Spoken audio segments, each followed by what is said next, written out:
Je suis Salvador Maranda de Sans TV et aujourd'hui encore une fois, comme c'est l'habitude que nous avons toujours chaque lundi, mardi et vendredi. Aujourd'hui, je viens avec ces programmes pour vous dire, nous sommes sur Parlons-en. Encore une fois, c'est vendredi. Nous sommes en train de vous préparer pour cette émission, ces programmes, que comme vous le savez bien, c'est Parlons-en. Je suis de Sans TV. Déjà, je me présente bien et vous le savez. Nous sommes de Sans TV car Sans TV, c'est notre maison. Je suis fier de vous avoir aujourd'hui de partout où vous êtes. Vous nous suivez sur toutes les plateformes et vous nous êtes fidèles. Ça, c'est ma reconnaissance par à votre présence, ma reconnaissance par rapport à votre disponibilité et je ne sais combien le faire, je ne sais comment le dire. Je ne peux que vous dire merci pour être là. Mais aujourd'hui, je ne serai pas seul sur notre plateau. J'ai cette personne spéciale, j'ai cette Anne Pipiken, j'aime bien appeler comme ça. Elle sera avec nous aujourd'hui, avec qui on va essayer de parler sur notre émission. Merci d'être là, merci de faire partie de Sans TV et merci de nous suivre de partout. Merci et encore une fois, bienvenue dans notre programme. Nous sommes sur Parlons-en, comme vous avez toujours l'habitude de nous suivre de partout. Merci pour vous rendre à Belé, Sans TV, la nouvelle version, la télévision de la nouvelle génération, le miroir d'Afrique. Et aujourd'hui, comme vous le savez déjà, je ne suis pas seul. Déjà, je vous présente quelqu'un de spécial, pas seulement pour moi, comme sœur, mais aussi spécial pour la République démocratique du Congo. Où aujourd'hui, j'ai l'honneur de vous présenter notre MVP, notre star, euh, avec un parcours totalement costaud, où je vous présente Mademoiselle Irebou Malou Grace. Bonjour Grace. Bonjour. Ça va?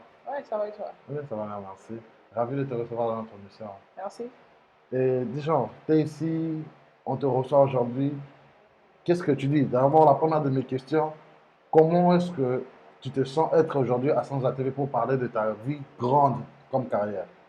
En fait, je me sens d'avoir je suis émue d'être ici parmi vous aujourd'hui. Ok, C'est un grand plaisir pour moi de partager aussi l'expérience que j'ai de mon parcours avec vous et avec le monde entier qui nous suit maintenant. ok. Donc, c'est ça que je peux dire. Vraiment, je suis vraiment contente d'être ici parmi vous aujourd'hui. Merci. Comme j'ai toujours dit, l'ami de la montre, c'est la pile. Donc, on ne traîne pas, on va commencer. Moi, je veux D'accord. savoir, tu peux parler un peu, nous parler un peu de ton parcours. Euh, bon, de mon parcours, j'ai eu à faire pas mal de choses de mon parcours, quoi. Oui, oui. Premièrement, quand je commençais à jouer au basket, c'était en 2010 que j'ai commencé à jouer. 2010. Ouais, j'ai Ok, commencé à jouer en 2010. ok. C'est par là que j'ai commencé les premiers pas pour ma première fois que je sur un terrain de basket. Merci. Et donc, comme on était en train de dire, moi, je veux savoir de votre parcours. Vous avez commencé quand, où, pour avoir tous les succès que vous avez aujourd'hui déjà avec votre vie professionnelle. Ouais, en fait, mon parcours, j'ai commencé à jouer au basket c'était en 2010 que j'ai commencé. Pour Ok. ma première fois, je suis montée sur un terrain de basket, c'était en 2010. Mhm, C'était à Goma. mhm, C'était avec mon école, mon équipe scolaire, quoi. mhm. Donc, en fait, ils voulaient des joueurs pour représenter l'école, pour jouer pour l'école, les Ok. compétitions scolaires. Et en ce moment-là, je me suis inscrite et j'ai commencé les entraînements avec l'équipe scolaire. Mhm. C'est par là que j'ai commencé. C'était à Goma, c'était dans mon lycée. Ok. Et après, j'ai m'entraîner avec mon équipe de l'école. On a commencé les entraînements. Mhm. Et notre premier match, je me rappelle bien, c'était contre notre école. On a commencé à jouer. C'était ma première fois de monter sur un terrain de basket pour une compétition, quoi. Il y Oui, avait oui. les gens, le public, tout ça. C'était ma première fois, quoi. Donc, c'était un peu, quoi, genre, j'avais un peu peur de voir toutes ces personnes-là devant, là, pour me soutenir. Bon, Mhm. je jouais, pardon. Il y avait aussi des coachs, des clubs, des clubs, Oui. les clubs de l'extérieur, les clubs de la ligue, Mhm. qui étaient là pour regarder comment le fils joue. Ok. On a joué et le match est fini. J'ai eu quelques propositions à des coachs de l'extérieur qui sont venus me proposer en fait, pour me dire si je peux m'entraîner avec eux en attendant Mhm. que je puisse avoir la forme. Et une fois quand je serai en forme, je peux intégrer l'équipe et aussi commencer à jouer les ligues. Mhm. Et j'ai dit, donc c'est une bonne idée. Donc. Mais au début, d'abord, ma famille n'était pas d'accord. Surtout ma maman. Et mes papas, de son côté, il était vraiment cool avec ça. Il était ouvert. Ouais, il était ouvert, il a dit que non, comme tu aimes le sport, bon, tu peux tenter ta chance. Mais tu vois, du côté du maman, tu te vois comme ça, elle a dit non, non, en fait, c'est une fille, pourquoi elle va faire le sport, tout ça, tout ça. Je dis que maman, laisse-moi essayer, quoi. Bah, elle m'a donné la chance, j'ai commencé les entraînements avec l'équipe. C'était une équipe, ça s'appelait Tropicana. J'ai Mhm. commencé les entraînements et après, à un certain moment, je me suis lancé dans les clubs. C'est un centre de formation PGB. Oh, PGB de Goma. Oui, de Goma. Ça Ok. s'appelle Promotion Basket. C'est un centre de formation, c'est un grand centre de formation. Et on a commencé les entraînements là. J'ai été transféré là-bas. On a commencé à jouer. Ils nous ont inscrits dans la ligue de genre la FIBA pour commencer à jouer des Mhm. compétitions, de Coupe du Congo. Donc, Ok. on a commencé à jouer. À un certain moment, on est allé à Kigali. On Mhm. a joué à Kigali, on a livré des matchs, des compétitions internationales à Kigali. On est Mhm. allé au Burundi aussi, on a joué. Et après la compétition, on est rentré à Goma pour jouer maintenant la compétition on appelle ça la FECOBA. Mhm. Donc, c'est le nom de la ligue, quoi. Ok. Et on a commencé à jouer. Dans mon club, maintenant, il y avait une compétition qui allait se jouer en Espagne. C'était au Barcelone. C'était en Ok. 2013. Mhm. Là, c'était après 3 ans que j'ai commencé à jouer au basket. En 2013, on dit qu'ils vont sélectionner seulement 4 filles, 4 garçons. Donc, si tu vois, c'est un centre de formation. Il y a beaucoup de joueurs, Ok. beaucoup de joueuses. Donc, on était nombreuses. Et maintenant, ils ont dit on aura seulement besoin de 4 filles, 4 garçons. Mhm. Donc, tout le monde ne savait pas qu'on allait choisir les gens. Donc, moi, j'étais là, tranquille, dans mon coin. À un certain moment, on nous a appelés. Les coachs sont venus d'abord chez moi à la maison. Ils sont venus avec les. Parce qu'on avait un coach belge, il s'appelle Jacques Van Destier. Il était venu dans le club comme Mhm. directeur technique. C'était lui qui nous encadrait, qui faisait avec nous le camp de basket. Ok. Il est venu et avec notre président, il s'appelle Dario Merlo Kasuku. Mhm. Il est belge, donc j'ai été sélectionné parmi les 4 filles pour y aller. Pour aller au Barcelone. Ouais, pour aller au Barcelone. C'était en 2013. Et on est parti, on a joué, on a livré des matchs. On a trouvé d'autres filles, de l'espagnol, d'autres filles qui venaient de l'extérieur aussi. On a livré des matchs, mais Dieu nous a aidés, on a été championne. Ok. Parce qu'on était avec les filles et les garçons. On a été championne. Après là, on est rentré, on est allé en Bruxelles. Il fallait faire un camp de basket pour une semaine. Après, on est retourné encore au Congo. Mhm. Et en 2014, c'est la première fois que je suis allée en Coupe du Congo à Kinshasa. Ok. On est allé, c'est une compétition internationale qui se joue chaque année au Mhm. Congo. Il y a des équipes de l'extérieur qui viennent du genre Lubumbashi, Goma, Kinshasa, Matadi pour participer à la compétition. Parce que c'est une grande compétition, ça s'appelle la Coupe du Congo. Là, après cette idée, je commence déjà à voir que je suis devant une personne qui maîtrise bien son domaine. Ouais. Tu as parlé de maman, vous avez parlé de papa, et moi, en tant que frère, je peux aussi dire comme sœur, quelle était d'abord ta première motivation pour se lancer dans cette carrière? En fait, ma première motivation, j'étais inspiré plus par Michael Jordan. Ok. Avant d'avoir de commencer à jouer au basket, j'achetais les DVD basketball, les actions NBA Mhm. de Michael Jordan, ces documentaires, je suivais ça à la maison. Mais Ok. mon papa me disait, mais toi, tu ne fais pas de sport, mais tu es toujours là à regarder, je confisquais la télé. Je Mhm. mettais mes CD pour regarder les actions de la NBA, de basketball de Michael Jordan. Ok. En fait, ces conseils m'a beaucoup inspiré. Dans la Mhm. façon dont il parlait, la façon dont il disait de sa vie sans les basketballs sérieux. Donc, Mhm. ça m'a beaucoup inspiré. C'est par là que je me suis vraiment dit que non, je dois aussi faire ce sport. Parce que Ok. quand mon papa me demandait, mais pourquoi tu aimes trop regarder le basketball alors que tu ne fais pas le basket? Je dis que peut-être un jour je jouerai au basket. C'est ce que je dis à mon papa. Ok. Et après, j'ai eu la chance, mon école m'a pris pour jouer pour l'école, les compétitions scolaires. Mhm. J'ai commencé à participer avec l'école des compétitions.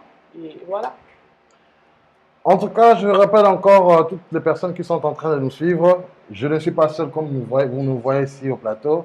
Je suis avec une personne spéciale, une professionnelle, une basketteuse internationale congolaise qui est aujourd'hui ici en train de parler de sa carrière sur Sans ATV.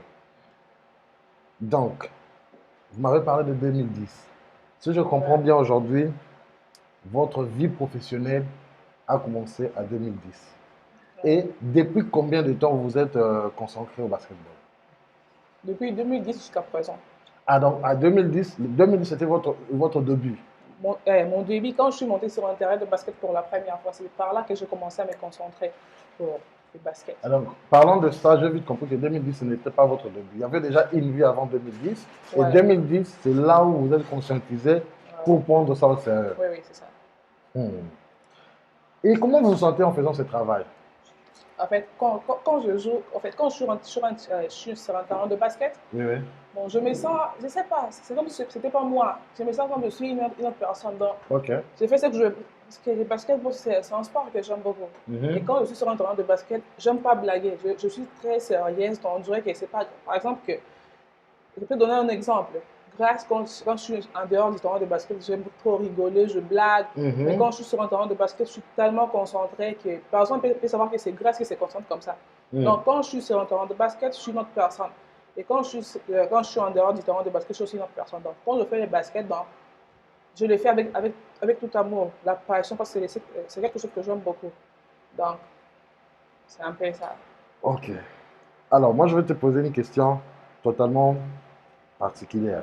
D'accord? Entendre de là où vous êtes sorti jusqu'à nos jours, il y a une grande conception de ce que vous êtes en train de faire. Est-ce que déjà, avant qu'on avance, il y a eu déjà une intention ou un souhait un jour de représenter aussi la sélection congolaise de basketball? Oui, bien sûr.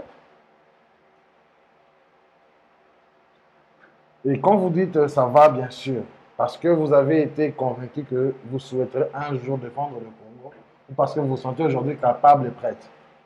Je me sens capable, je me sens aussi prête de représenter mon pays. Parce que je suis là, comme je suis là maintenant en Philippines, je suis devant sans TV, je fais la fierté de mon pays. Ok. Donc, je suis fière de mes origines, fière de mes couleurs. Donc, ça serait un grand plaisir pour moi de représenter un jour, de jouer dans l'équipe nationale, représenter mon pays. Donc, je suis vraiment prête et capable de représenter mon pays. Après le Barcelone, quand vous êtes allé en Espagne, la Belgique et autres, mais j'ai appris que tu as été aussi au Japon, non? Ou en Asie, bien avant les Philippines. Ouais, donc après l'Espagne, je suis allée d'abord en Belgique. Oui, oui. Et après la Belgique, là, je suis rentrée à Goma avec mon club. Je suis rentrée et on s'est préparé pour jouer une compétition internationale, la Coupe du Congo. Ok. Ça a eu lieu à Kinshasa. On s'est rendu, c'était en 2014, on s'est rendu à Kinshasa avec l'équipe. On a joué les compétitions. Ça n'a pas été facile pour nous parce qu'on a retrouvé des équipes qui ont l'expérience, plus de 30 ans d'expérience que nous. Et ça n'a pas été facile pour nous en fait, de s'en sortir dans la compétition. Et on a joué, bien sûr, on a joué même si on perdait, mais on perdait quand même avec honneur. Oui, oui, bien Mais sûr. parce que quand je pars comme ça, moi aussi, j'ai gagné quelque chose. Je dis que non, quand je vais méditer à la maison, quand on rentre avec l'équipe, je dis que j'aimerais aussi jouer comme la fille, là, comme je l'ai vu, elle jouait comme ça, elle tournait, comme ses mouvements, c'est qu'elle faisait, j'aimerais aussi faire ça. Oui, oui. Et puis, dans l'entraînement, je vais aussi pratiquer ça petit à petit. Et du coup, ça arrive des fois dans les matchs que ça arrive que ce soit un de ces mouvements que j'ai souhaité de faire. Ok. Et je l'ai fait. Donc, ça nous a vraiment aidé. Ça m'a vraiment particulièrement aidé de jouer avec les équipes, grandes les équipes qui ont personnes expérimentées. l'expérience, qui ont joué des compétitions que moi. Donc, moi, c'était ma première compétition internationale. Ok. Donc, ça m'a vraiment aidé, ça m'a beaucoup aidé. Donc, et après, là, on est rentré. En 2015, encore, on est retourné pour une deuxième Coupe du Congo. Ok. Oui, on a encore joué, on s'est sorti pas mal. On est encore retourné au pays. Là, à l'époque, il y avait des équipes qui me proposaient de rester à Kinshasa, mais je n'étais pas encore prête. Je dis que non, je dois encore me concentrer pour avoir plus, pour encore gagner plus. C'est ce que je vis ici. Je suis rentré avec l'équipe encore au pays. C'était à Goma. Je suis rentré avec l'équipe à Goma. Et en 2016 maintenant, il y a une équipe de Bukavu qui s'appelle Scandinavia qui m'a pris comme renfort de les aider parce que mon équipe n'allait pas participer à la Coupe du Congo. PGB n'avait pas participé. Alors, il y a une équipe de Bukavu qui s'appelle Scandinavia. Ils m'ont proposé de les aider comme renfort. J'ai dit d'accord, il n'y a pas de souci, je peux les faire. On est allé avec l'équipe du Sud Kivu pour aller à la Coupe du Congo. C'était en 2016. On est allé, on a joué. Et c'est par là que Verclub m'a vu la façon dont je jouais. On va arriver là. J'ai une question totalement spéciale pour le Verclub. Vous nous suivez de partout. Moi, je suis Salvador Malanda de Sens à TV. Et aujourd'hui, comme je vous ai dit, je vous ai annoncé au début, nous sommes avec une championne. Je suis avec une personne totalement forte sur tout ce qu'elle fait, sur sa vie professionnelle. Et beaucoup de gens à Kinshasa les connaissent aussi. Au Congo, sur le plan international, nous, ici, on connaît bien cette personne. Elle n'a pas seulement été au Congo, elle a été en Belgique, elle a été en Espagne, elle a été en Asie, qui n'est pas seulement ici aux Philippines, et elle a joué aussi à Kinshasa. Alors, vu que vous vouliez déjà parler de ça, parlez-moi un peu de votre expérience à Kinshasa avec le V-Club. Ouais, à Kinshasa, avant de commencer à jouer à Kinshasa, c'est quand je suis venu avec l'équipe du Sud Kivu Scandinavia qui est les coachs, les entraîneurs des Vecleb m'ont vu, Mhm. la façon dont je jouais, ils ont apprécié. Ils sont venus me proposer 6 fois je paie. Donc je me suis dit, non, à quoi bon de refuser? C'est l'offre qui m'est parvenue. Ouais, ouais. Donc je peux aussi essayer de tenter ma chance de voir comment de l'autre côté la compétition ça se passe. Je me dis, Mhm. il n'y a pas de souci, moi je suis prête pour jouer avec vous, mais il faut d'abord parler avec mon club. Mhm. Ils ont finalisé avec le club et après je suis allé à Kinshasa pour rejoindre l'équipe. Et d'abord, avant de jouer, ils étaient en préparation de la Coupe d'Afrique qui allait se jouer à Brazza. On a commencé les préparatifs avec eux, on a joué, en fait, on s'entraînait tous les jours. Mhm. Et en même temps, j'allais aussi à l'école. Ça n'a pas été facile c'est pas facile de combiner les sports avec les études, quoi. Oui. Donc, je me concentrais aux études et au sport aussi. Et Mhm. après, quand la compétition, les championnats commençaient. On a commencé le championnat, on a joué, mais je n'ai pas fini le championnat jusqu'à la fin, vu que j'avais un problème de genou qui me Ok. compliquait. J'avais un problème avec le genou, mon genou me faisait tellement mal. Donc, j'avais une blessure au genou, donc il fallait Mhm. que je prenne un peu de repos. Donc, j'ai seulement joué une saison à Kinshasa avec club avant que je puisse voyager. Et après, là, je suis encore venu ici. Ok. Banavea, elle a été avec vous, hein? Et je crois bien que l'expérience n'est pas avec le Banavea, et là qui a Malamu, pour le lot, si elle est là aujourd'hui, elle parle tellement bien du V-Club. Et la Xibuso, que même les équipes congolaises aussi, et ça, ça la Malamu. Mais ce que je peux demander comme présentateur, comme un amant, il y a domaine Oyo, on a beaucoup de talents. Comme par exemple, beaucoup de gens pouvaient ignorer des gens, ne pas connaître ta personne. Mais ici, tu es, moi je sais, la figure Ouais. moi je sais de quoi est-ce que je parle. Et beaucoup de gens peuvent aussi confirmer la même chose et affirmer aussi. D'où, on a des talents capables de faire des choses grandes. Et s'il n'y a pas d'organisation, ça sera difficile pour nous, même pour l'avenir. Je veux être un peu plus profond. MVP 2 fois, dans un pays qui n'est pas le tien. Tu viens, tu bouges un pays dans une compétition grande, mais tu étais obligé d'y être. Vice-championne, MVP, tu es là, et tout. Tout ce qui s'est fait là. Est-ce que tu te dis, ce sont des choses que tu t'imaginais un jour faire ou le travail à faire ce que tu sois aujourd'hui? Ça, je peux dire, premièrement, euh, quand je suis venue ici, Mhm. je voyais comme le fils jouer, d'autres filles qui sont venues ici avant moi, comme ils jouaient. Mhm. La plupart, ce qui m'a plus motivé, c'était les rumeurs des gens. Mhm. Tu vois, quand les gens parlaient, ils disaient que non, la fille, elle est venue, elle est nouvelle, elle est venue, elle va rejoindre l'équipe UST parce que c'est le nom de mon club. Mhm. Donc, est-ce qu'elle sera capable de se défendre? Ok. Donc, en fait, j'ai entendu, j'ai écouté, mais ça m'a rien fait. Ça m'a encore plus donné le courage de travailler. Et quand j'ai commencé la compétition, juste en phase aller, je commençais, on a joué. J'ai été élu comme meilleur scoreur en phase Mhm. aller. Et la deuxième phase, on a recommencé la deuxième phase. J'étais toujours au top. Et après, là, quand on a commencé le playoff, on appelle ça Final Four. On Ouais. a commencé les playoffs et c'est après les playoffs qu'on a proclamé maintenant la meilleure joueuse. Et par là, j'étais élu MVP. Donc, j'étais pas vraiment sûre de moi, hein, mais je me disais que je jouais, je faisais enfin, de mon mieux, je faisais l'effort, tout ce que je pouvais pour mon équipe et pour moi-même aussi. Ok. Donc, et quand j'ai été élu MVP, du côté, les gens qui parlaient se sont mis à dire que mais la fille là, donc, ça qu'elle est capable de faire mieux que ça. Mhm. Donc, la plupart des fois, quand je m'entraîne avec mon équipe, souvent je prenais aussi des temps supplémentaires.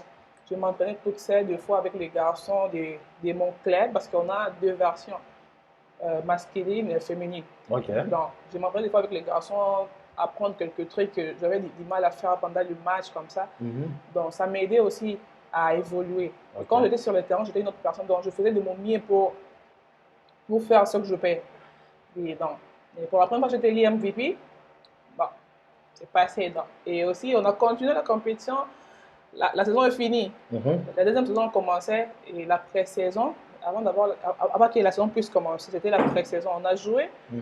une compétition qui s'appelle Father Martin. Father Martin et Breakdown. Ça s'appelle Mhm. ça. On a joué des compétitions par mesure de chance. J'ai encore été élu MVP dans. C'était l'année passée dans cette compétition. J'étais élu MVP encore, mais Mhm. meilleure joueuse de la compétition. Mhm. Et quand la saison a commencé, maintenant, c'était en septembre passé, on a commencé la saison, on a joué. J'étais toujours au top. Donc, je défendais pas seulement mon équipe ici à UST, pas mon équipe seulement de la Fédé, mais je défendais aussi mes couleurs, je défendais aussi mon pays. Parce que quand les gens me voyaient souvent, parce que c'est dans les images télévisées, les gens me voyaient jouer, parce que ça c'est notre enfant, l'enfant de la RDC. Mhm. Donc je représentais aussi mon pays, je représentais ma famille, donc je représentais aussi mon club ici à UST. Donc, et quand j'ai été encore une deuxième fois MVP, ça m'a fait tellement plaisir. Je me dis que wow, le travail que je fais, ça part pas dans l'eau comme ça. Ouais, c'est pas en Donc, vain. ouais, c'est pas en vain. Donc, ça m'a donné plus le courage de bosser. Ok. Bon, c'est ça. Mais pour quelqu'un qui a déjà été MVP 2 fois, à 2 reprises, avec ses parcours grands, avez-vous déjà été championne une fois? Non, on n'a pas été championne, mais on s'est juste arrêté en finale. On a été vice-championne. Ah, là, c'est ici. Ouais, c'est Même ici. sur le plan de ta carrière, être soulevé, genre championne, championne, À même pour une fois. Kinshasa, c'était en 2017. Avec Red Club, on était championne de la Coupe du Congo. Ok, Championne de la Ligue Pro Bakine et championne du Congo aussi, à ok. Kinshasa. C'était en 2017. Et aussi avec mon équipe PGV, on a été championne plusieurs fois. Mhm. Ouais. Ah, donc moi, je vous rappelle, hein, je ne suis pas seulement avec une vice-championne. Je suis avec quelqu'un qui a déjà été championne, championne, championne. Elle a redoublé les championnes là. Donc elle est avec nous aujourd'hui. Euh, Sœur professionnelle que je peux te traiter, est-ce que ici aux Philippines, vous vivez avec la famille ou c'est juste pour la vie professionnelle que vous êtes ici? Non, je ne suis pas avec la famille, je suis ici seule. C'est pour ma vie sportive, ma vie professionnelle que je suis ici. Ok. Et avez-vous vraiment un grand soutien de la part de la famille? Oui, oui, à 100%. Après tout ça, j'ai eu à recevoir une information où on nous dit que la facilité que vous aviez de travail ou de jouer, déjà que votre travail c'est jouer, il y a eu une loi qui commence à interdire la présence étrangère dans leur compétition. Comment pensez-vous de ça? Et est-ce que vous êtes déjà préparé à trouver une autre compétition pour aller, vu que vous ne pensez pas seulement vous arrêter ici? Euh, oui, on a entendu parler de ça. Oui. Mais c'est pas dans la ligue que nous jouons, c'est une autre ligue qui s'appelle. J'ai oublié le nom de la ligue, mais c'est une autre ligue ici. Ils ont Mhm. interdit les Noirs parce qu'ils disent que les Noirs sont plus forts que. On est plus fort que eux. Ok. Donc, ils ont dit si c'est les Noirs qui veulent venir, ça doit être un Noir dans une seule équipe. C'est un Noir qui doit jouer seulement, pas deux Mhm. Noirs ou quatre Noirs ou cinq Noirs comme ça. Non, Mhm. seulement un seul Noir. Mais après, même, ils ont changé. Parce que deux fois, ça aide aussi, ça les aide aussi à, comment je peux dire, à mieux s'en sortir devant, quand tu joues avec un noir, comment s'en sortir avec, comment Ouais. défendre sur lui, comment attaquer sur lui. Donc, après, ils ont changé les lois. Mais, anyway, s'il y avait ça, il y a toujours la deuxième option. Mhm. On allait trouver d'autres places où aller jouer pour continuer. Donc, Dans une compétition et dans un pays qui n'est pas nôtre, on est d'ailleurs, on vient d'ailleurs. ouais. Déjà, notre peau, tout ce que nous vivons, c'est quelque chose qui n'est pas d'ici. Alors, est-ce que vous vous sentez vraiment bien sur le plan social? Ou il y a aussi des critiques, il y a aussi des choses qui sont faites par rapport à votre personne, qui vous démotivent, tu vois, par rapport à ce que vous êtes en train de faire. Non, de ce côté-là, de mon côté, non. Je suis bien dans la vie sociale, donc il n'y a rien qui me démotive. Vous n'êtes pas maltraité. Non. On ne vous dit pas des choses. Pourquoi vous venez chez nous, vous êtes la MVP, vous êtes ça, pourquoi est-ce que ça peut être que Mais en vous... fait, ça, tu dois savoir que les rumeurs ne manquent jamais. Ok. Quelles que soient les bonnes choses que tu fais, ils vont toujours parler. Mhm, Quelles que soient les mauvaises choses que tu fais, ils vont encore parler plus. mhm. Donc, c'est mieux de ne pas s'occuper de ça et rester concentré et faire ce que tu as à faire. C'est le plus important. Encore une fois, je suis là, Malanda San Salvador de Sansa TV, que j'aime beaucoup. Et on vous présente ces programmes et cette émission à partir de Manila, Philippines. Je suis fier de recevoir sur notre plateau aujourd'hui cette star, notre superstar, qui n'est pas aussi la seule ici, en train de faire la fierté de la RDC. Mais avant tout, on va essayer d'avancer avec nos questions parce que le temps, son temps aussi est précieux. Dites-nous un peu, pensez-vous continuer votre vie professionnelle ici ou vous avez une idée d'aller ailleurs après quelques temps? Non, non, je ne compte pas finir ici ou continuer ici, non. Après là, je dois peut-être faire d'autres, comment je peux dire, d'autres parcours. Ok. Aller évoluer peut-être en Europe ou en Amérique, ça dépend de là où j'aurai l'opportunité. Donc, mais je ne Mhm. compte pas, si je finis ici, je dois chercher d'autres options pour sortir. Parlons des États-Unis, parlons de l'Europe et tout.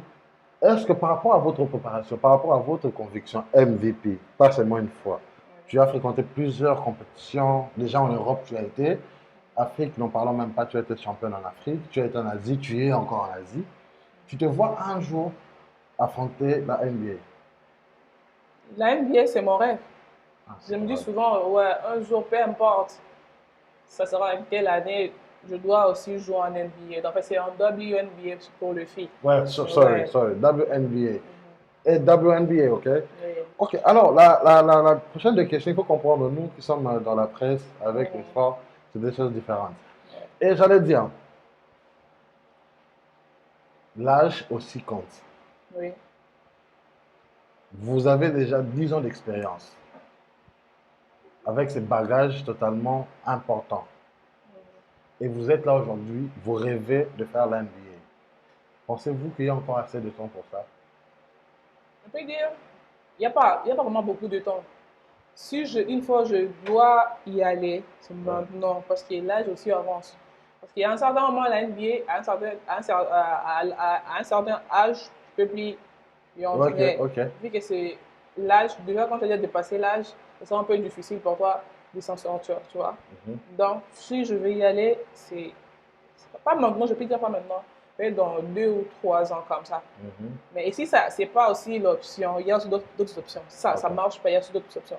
Comme l'Europe, tu peux jouer des ligues pro professionnelles en Europe Mhm. et, et c'est mieux aussi. Merci parce que vous êtes là en train de nous suivre. Merci d'être toujours fidèle à Sansa TV. J'ai toujours dit, sur Parlons-en, on parle de tout. Et entre autres, on parle de vraies valeurs. Et celle-ci, c'est une des meilleures valeurs congolaises. D'où moi, je te dis la vérité, je suis fier de vous. Merci. Fier de ces grands travaux. Fier de ces trois couleurs que tu amènes avec toi partout où tu passes. Et si je peux poser cette question, est-ce que ici, il y a aussi des Congolaises que toi tu respectes sur la compétition? Si oui, dites-moi un peu. Qui sont les vraies sœurs que toi tu retrouves dans ces pays, et tu pourras aussi dire oui, moi je suis forte, mais il y a un tel aussi qui sont fortes comme moi, et ensemble on fait la fierté de ces pays. Oui, bien sûr. Normalement, j'étais la deuxième Congolaise qui est venue ici. Ouais. C'était Rena qui est venue avant moi. Je l'ai retrouvée ici. Je dois la respecter parce que son équipe a été championne. Ah, Ah, rien n'a été ça. oui, Rena était ici. Donc, Ah, été, c'est sorry. ouais. Qu'on vous Rena, salue aussi la championne. La championne, on vous salue, hein. enfin, je la respecte beaucoup. C'est comme une sœur pour moi. Ouais. Donc, je l'ai retrouvée ici. Je leur donne beaucoup de respect. Et avec elle, il y a d'autres filles congolaises qui sont venues après nous maintenant. Il y a Lama Makapinga, il y a Cécile, il y a Ornella.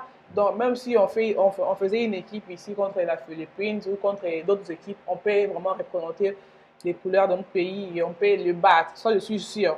Donc, moi, je suis sûre de. Donc, je leur dois beaucoup de respect. Vous savez, ça c'est vrai. Et moi, je lance cet appel que Imaginez un peu de toutes les communautés du monde, les communautés congolaises. Et ici, moi je le dis parce que notre presse ici, sans ATV ici, est en train de faire déjà ce grand travail. Que nous avons de têtes ici aux Philippines qui peuvent bien, surtout les filles, je peux dire même les garçons. On aura toutes ces personnes ici sur notre plateau et sur, parlons-en, on va parler de toutes ces personnes et le grand travail qu'ils sont en train de faire ici. Et vous avez dit que vous pouvez avoir une équipe ici et battre une équipe philippienne.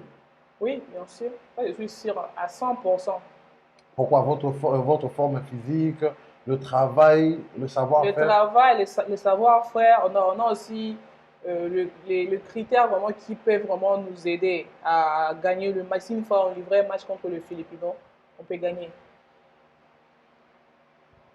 À toutes les personnes qui sont ici aux Philippines, la communauté congolaise, ça c'est votre fierté, ça c'est la fierté de Sans ATV et c'est la fierté de toute l'Afrique en général. Votre temps est précieux.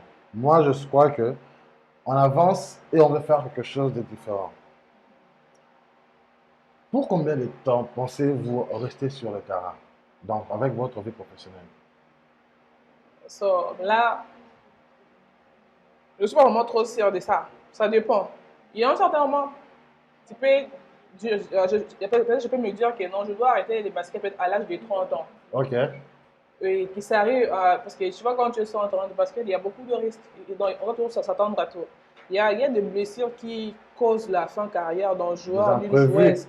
Ouais, l'imprévu, ça arrive. Donc, je peux me dire que non, je dois arrêter à 30 ans et qu'avant ça, encore, déjà, j'ai une blessure qui me pousse plus à continuer. Donc, je dois carrément arrêter. Donc, de ce côté-là, vraiment, je ne suis pas vraiment trop sûr si je peux quitter les terrains de basket à quel moment. Donc, Et je vous ai dit, j'ai une question piège. ouais. 10 ans de carrière, Mhm. 10 ans d'expérience, Ouais. et vous souhaitez aller à la WNBA, c'est ça, non? Mhm. Quel âge avez-vous?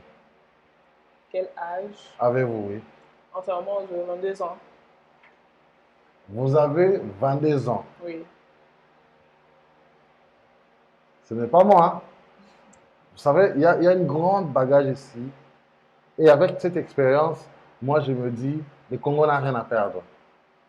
Et je me vois, aujourd'hui, je vois le Congo loin quand je parle avec ce genre de personnes, quand je parle avec vous, quand je parle avec toutes les personnes expérimentées que moi, je trouve sur mon chemin, sachant que on fait tous la fierté d'une seule nation.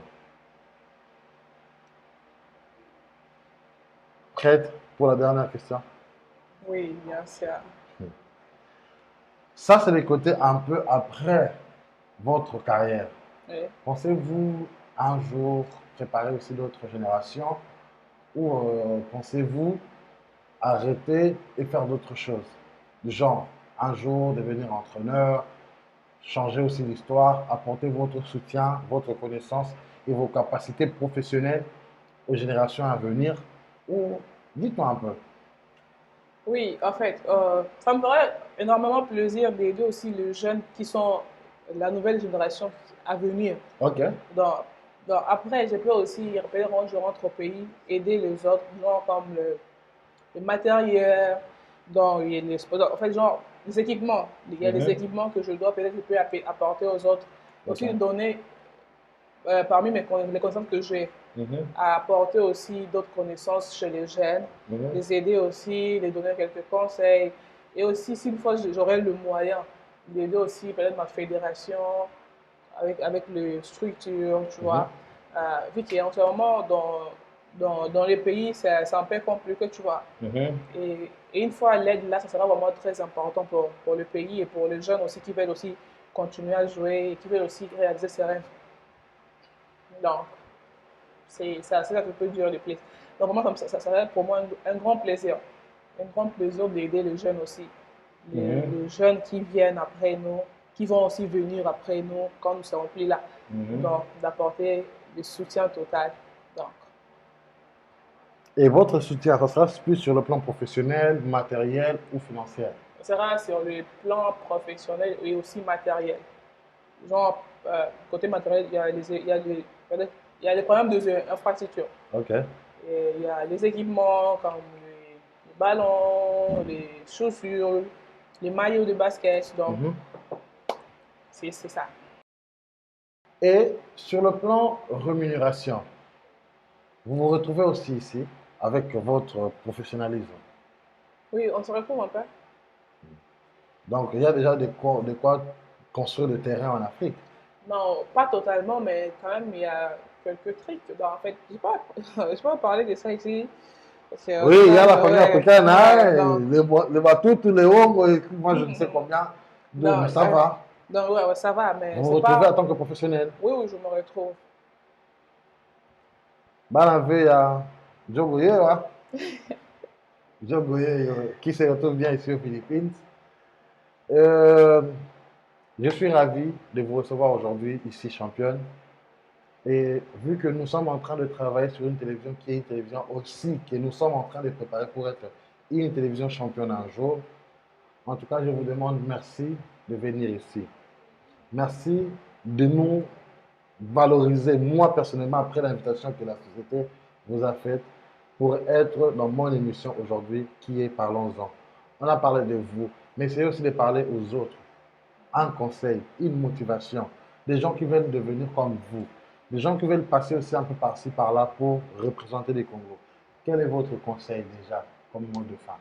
Euh, Ce que je peux donner comme conseil aux jeunes qui veulent aussi réaliser leurs rêves, bon, qu'ils puissent toujours continuer à foncer, surtout le travail, s'il y a le temps même de travail, comment je peux dire, le travail et les extra-travail, donc les Mhm. entraînements extra, et aussi être concentré, peu importe ce que les gens vont dire, que peut-être toi tu n'iras nulle part, tu vas rien faire, non, ne vous focalisez pas ça, il faut seulement rester concentré dans ce que vous êtes en train de faire Ok. et ça va vous aider à aller de l'avant. Donc, ce que je peux dire, non, c'est le travail qui paye. Donc, sans travail, tu ne peux rien faire. Donc, tu dois travailler pour accomplir tes rêves. Tu dois te concentrer surtout et aussi aimer ce que tu fais. C'est ça que je peux dire. Euh, Ça c'est bon, ça c'est vrai, ça c'est vrai. Et, et si un jour le Congo vous choisissez comme pour représenter des gens ambassadeurs du Congo sur le plan international et représenter le Congo un peu dans des grandes compétitions pour sélectionner des joueuses et tout, vous vous sentez prête pour ce genre de travail? Ah, en ce moment, là, maintenant, je ne suis pas encore prête pour ça, mais peut-être après, dans l'avenir, peut-être je serai déjà prête pour ça. Mais là, maintenant, je ne suis pas encore prête. Merci à tout le monde. C'était avec nous aujourd'hui ici sur Parlons-en, Mademoiselle Grace Irebou, comme on l'appelle souvent. Championne, MVP, avec beaucoup de respect, je vous dis merci pour nous respecter et nous valoriser aujourd'hui. C'était un grand plaisir Merci de à vous vous aussi. recevoir. Merci. Merci à vous aussi. Donc, Merci. merci beaucoup. Je suis vraiment contente de l'invitation. Donc, merci. Merci et nous, on est là. Ça a été un grand plaisir d'être avec vous. On a commencé ensemble et nous sommes déjà en train de finir avec vous. Mais ne bougez pas, restez encore là car votre présence est importante dans notre chaîne et dans notre mission. Ezalaki Wabino, Salvador Malanda sur Sanza TV avec notre cher compatriote, la MVP, Oyo Toloki, Nae Tolobi na Nyonso Tolobi Lelo, quelqu'un qui nous a beaucoup honoré en venant ici sur le plateau de Sanza TV. Alors, ne bougez pas, car Sanza TV, c'est la télévision de la nouvelle génération. Sanza TV, c'est le miroir d'Afrique. Merci encore une fois. Merci à la direction générale, merci à la direction technique et merci à la direction de programme pour ce grand travail que Sanza TV est en train de présenter sur le plan international. Vous êtes en Europe, vous êtes en Amérique, vous êtes en Afrique et vous êtes ici en Asie. Ne vous dérangez pas. Écrivez-nous, dites-nous et n'hésitez pas à les suivre à chaque fois Sanza TV. Merci et à la prochaine.